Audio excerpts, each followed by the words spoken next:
morning, Jewess and Jew. Good morning, Jew. Good morning, Jew.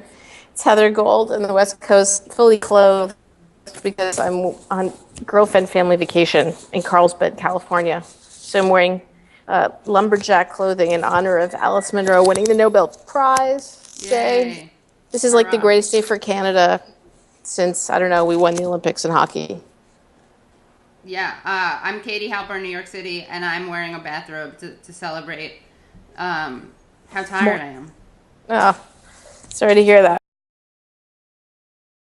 So it's been quite a week. We've got a couple stories that I don't know if they're good for the Jews or not. We're going to find out. Let's start with this one. Malcolm Gladwell has a new book. And so he wrote The Tipping Point, Outliers. He writes for The New Yorker, also Canadian. He does all this reading of scientific journals, and then he writes these books based on stories in them. Or, as this cognitive scientist writing in Slate says, he writes these stories and then he goes and finds a little science and makes the story sound better. Backwards. Right. So he says basically this guy's saying, look, this writer actually really does matter because he writes things he writes, he describes as laws and principles. They're described as scientifically true. They're not. This is not good science or good research in terms of what he's quoting and how it means scientifically. They're great stories, Right. but they're not really great science. So It's more they're not weird science, like that 80s movie. This is the height of science. Science has never really gotten back to being as sexy as that. So. Yeah. Then, at the same time as this criticism, he's announced in an interview that he's Christian. He's super Christian again. He's a Mennonite. He grew up evangelically in a Mennonite community. And one of the things he said in this interview is, it changes how people read you if you believe in God. It gives insight into your motivation, how you look at problems, and how you deal with people. Right. Like, I think he's an idiot now. Just kidding. Just kidding, religious people. I don't think that at all.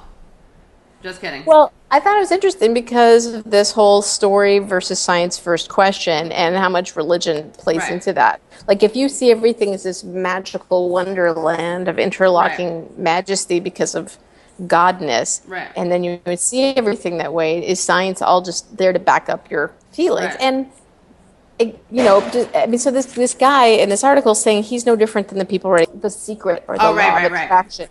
Or the Left Behind. The Rapture books. I don't know. Do they have science quoted in there? I don't know, but I'm just trying to find something Christian-y to compare it to. What would be interesting would be to look at a comparison between his I believe in Christ period writings and his I don't believe in Christ period writings. I don't know that he ever stopped believing in Christ. I think it's now he feels like I'm returning. According to this interview, this book really helped him return to it because he came across all these stories of people whose faith really helped them or is part of how these amazing things happen to them, and he thought, I can have that too. But he said he always had in his FAQ or something in his site that he believes in God. So I don't know if he ever dropped Jesus totally. For real, he has stuff to say about Jesus, the popular Jew among some. Right. You're welcome, Christians. Yeah, I know. There's not a lot of citing there. So is it good for the Jews? Well, I don't know. Are we on science's tip, or we seem to have moved depends on the kind of Jew you are, I suppose. Right. He looks like a Jew, which is funny. Well, he's, part from the West Indies, I think. That'll do it. Just the hair. You have some kind of mix. Any mix, I think, lends itself to a Jewish look. And do you think that maybe him being a good storyteller, Jewy? Does he use his hands? Maybe. Could be. His willingness to just take facts and cherry pick them and use them to help sell his book. Sounds like the neocons, the Jewish neocons. Paul Wolfowitz, Ron Paul. Yeah. I mean, there are non-Jews who do that too, let's be honest. George Bush. Well, he didn't do any of that. Dick Cheney. Condi. Bush just got the notes, like the highlighted, the picture diagrams or something explaining it.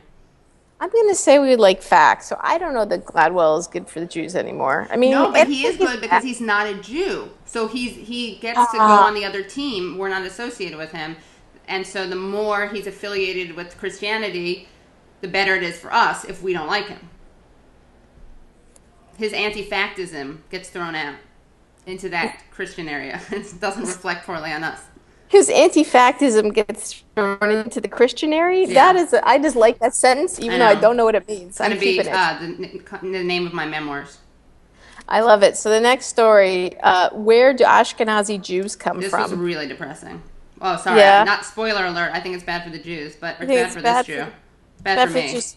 Jeans suggest European women are at the root of Ashkenazi family tree. Basically, it says that we're not as Middle Eastern as we think. Essentially, genetically, Ashkenazi Jews, of which I certainly am Ashkenazi. Most light-skinned Jews are Ashkenazi Jews. Are actually, which would explain it, more European. Exactly. And So they used to think, I guess, that it was more Jews coming together from the Middle East to Europe. But now they're saying it's actually single Jewish men who converted shiksas, if you will. And I don't mean that disrespectfully, even though in Yiddish it does mean abomination. this is like a few dudes came over, got a bunch of Gentile women pregnant, they brought into the fold, and then that the one thing I got on, I may have not read this clearly, so smarter viewers tell us Please. if we got it wrong, because you will. But the one thing I did get out of it is they're sure that all Ashkenazi Jews are descended from 4 women. Right, that's crazy. That's the one factual thing. Were they like big hoochie mamas? I mean, let's not be. Were they just like really? I like that's the first thing you want to know. Well, were they having tons of sex, or why these 4 women? What it's saying is we're super inbred. Right, We've kept we knew that. mating together. Right. So what that feeling you get when you meet someone else Jewish, they're very familiar, that's why. Because we basically are related. Right, except it's just that we're more European than we thought we were, which is depressing, because I like to be as, other as possible. If you get to be as other as possible, how other are you? Then you're in some other club. Obviously. No, anyone who really wants to be other is in a non-other category. You've unothered yourself alone. Well, yeah, I mean, I'm talking about the spectrum. On the spectrum of unotheredness, I like to be other. Depends where you go. Yeah, like the South, I don't run around saying I'm a Jew. Okay, next story. This is amazing. It's the best story I've ever seen, yeah. We should have really we could talk about this for 3 weeks. The whole time, yeah, I know. Okay, let's make a mini series on it. We have to start making little episodes based on it. Yes. So here's the thing you need to know. In Orthodox Jewish, very Orthodox Jewish realms, in order to get a religious divorce, men divorce women. They have to give women a divorce. And they can withhold it too. And the name of the getting a divorce is called a get. You have to get a get. You have to get a get. And if they won't divorce you, like there's all these women called agunaz or grass widows, like where their husbands have disappeared, or let's say they died in war or something, then you have to go to a court to get it because they can't divorce themselves. They need the guy involved. There's a movie called A Simple Man or A Sensitive Man, a serious man that the Coen brothers did that actually has a get in it. Apparently lots of men, and super religious, like with the payas and the strummel, the big hat and everything, don't give their wives divorce. I don't know why, because they can do whatever they want, because it's complete patriarchy. So as a solution to this problem for some of these women who cannot get the get, a couple of rabbis named Martin Walmark and Mendel Epstein, as well as some guy named Ariel Potash, these names are great, decided that you could, for the small price of, say, 15 grand, get them to kidnap a guy, and this is a quote from the story, and beat him up and torture him and get him to give you a get. But you have to torture him in a way where you don't make a mark, because if you do, if there's physical evidence... Shit, sorry. Was that me, because my phone? Yeah, you got to deal with the phone, and then we'll get back to this. Motherfucker. I'm recording something now. I'm still recording. Okay, what's going on? All right, bye. It's my mom again. As if this isn't interesting and crazy enough as it is, they don't want to leave physical evidence because Rabbi Epstein believes that the police won't probe into the Orthodox Jewish community as long as there's no physical evidence, because they're just going to go, it's just crazy Jews. Right. They're going to think like, oh, this is a ritual that they do or something. Judaism gets to be like Scientology to me. As long as you have a world that's completely impenetrable and closed, and obviously these women, because it's completely patriarchal, don't have any rights situation, they're screwed. I mean, I have to admit, I kind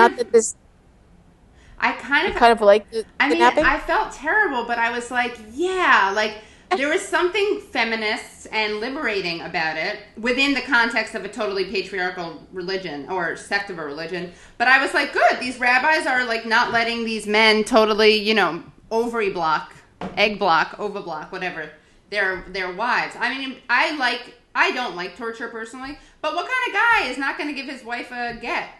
Yeah, but they're just doing it as a business. I mean, if they weren't charging, that would be one Yeah, thing. you're right. You're right. But, They're just using it as an opportunity to make capitalism. See, they're trying to everything make- does work out with capitalism. Free market solves all problems. God, little torture. This story has turned me into a libertarian. What's happened to you? I know. I'm gonna call your commie camp people. Listen, this is ridiculous. But can you? I'm trying to imagine what these conversations look like. I know.